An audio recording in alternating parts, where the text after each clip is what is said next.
اهلا بيك يا صديقي العسل في سلسلة الفيديوهات الجميلة اللي احنا بنعملها. هنسميها بإذن الله صناعة التغيير، عشان بإذن الله نحاول نغير في حياة كل واحد وواحدة في كل جوانب حياته. انت لو عايز اقولك ان انت لو ظبطت تمرينك وظبطت التغذية بتاعتك، حياتك هتتغير جدا. وسيبك بقى، مش كلام بقى سوشيال ميديا والكلام ده، لا ده حقيقي فعلا. حتى المايند سيت بتاعتك، حتى مستوى الطاقة بتاعك، حتى نفسيتك، في كل حاجة هتختلف جدا معاك. خلينا نبدأ إن شاء الله.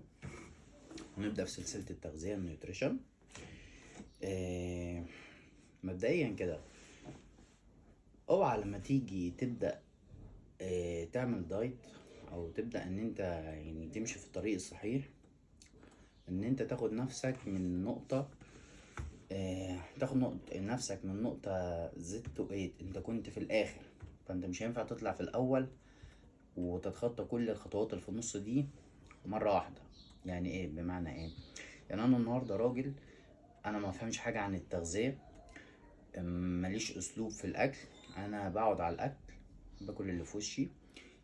انا طبيعة اكلي راجل ببقى يوم كله بره، بيبقى كل اكلي فاست فود.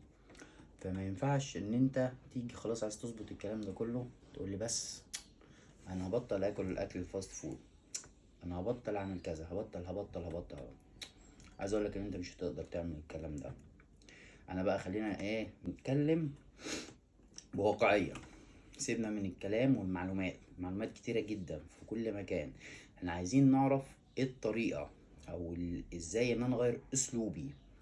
ما ينفعش زي ما قلنا هاخد نفسي من 180 ارجع لنقطة البداية او النقطة الصحيحة تاني. لا، ما انا كنت في اخر الطريق، انا ليا سنين باكل غلط وليا سنين ما بتدربش وليا سنين، فمش هينفع تظبط كل حاجة مرة واحدة. فمن الاخر الموضوع هيمشي معاك جرادويلي. لو انت حطيت الموضوع في دماغك هيمشي معاك تدريجي. يعني ايه بمعنى تدريجي؟ مبدئيا كده لما تيجي تبدأ انت لازم تحدد الليفل اللي انت فيه. ليفل ايه؟ لا في ليفل طبعا. انت لازم تحدد انت معلوماتك عن التغذية ايه، لازم تعرف انت ايه انواع الاكل، لازم تعرف انت اصلا واقف فين. فاهمني؟ يعني مثلا المعلومة بتاعت ايه، يا كوتش احنا اول ما هنبدأ تغذية تقول لي اقطع كارب واقطع سكر واقطع مش عارف ايه. طبيعي لو انت في ليفل 1 ولسه متعرفش حاجة مستحيل نعمل كده، لكن في ليفلات قدام المفروض تعمل كده على حسب هدفك وعلى حسب احتياجك وعلى حسب النقطة اللي انت واقف فيها.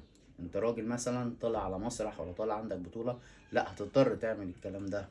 انما انت راجل لسه ما بدأتش تعمل اي حاجة، فما ينفعش تعمل الكلام ده طبعا. بس فاللي انا اقصده ان انت في رحلة التغذية بتاعتك او النوتريشن بتاعتك لازم تحدد الليفل بتاعك، لازم تعرف انت واقف فين وهتبدأ من فين، الستارت بوينت بتاعتك فين. تمام؟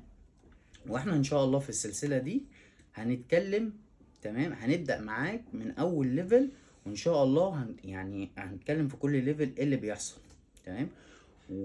وطبعا هي الطبقة الأكبر أو الناس الأكتر اللي هم ليفل 1، اللي هو ما يعرفش أي حاجة، الناس اللي بتاكل أي حاجة والناس اللي بتاكل من أكل البيت اللي هو العادي، زي أي بيت مصري عادي، والناس اللي بتاكل في الشغل والناس اللي بتقف تاكل في الشارع. ودي الأغلبية الكبيرة، ودي اللي الفترة الجاية إن شاء الله هنركز عليها جدا. تمام؟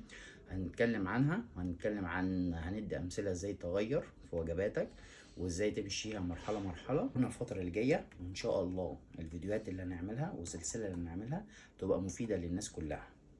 اشوفكم على خير ان شاء الله في الفيديوهات اللي جاية. سلام.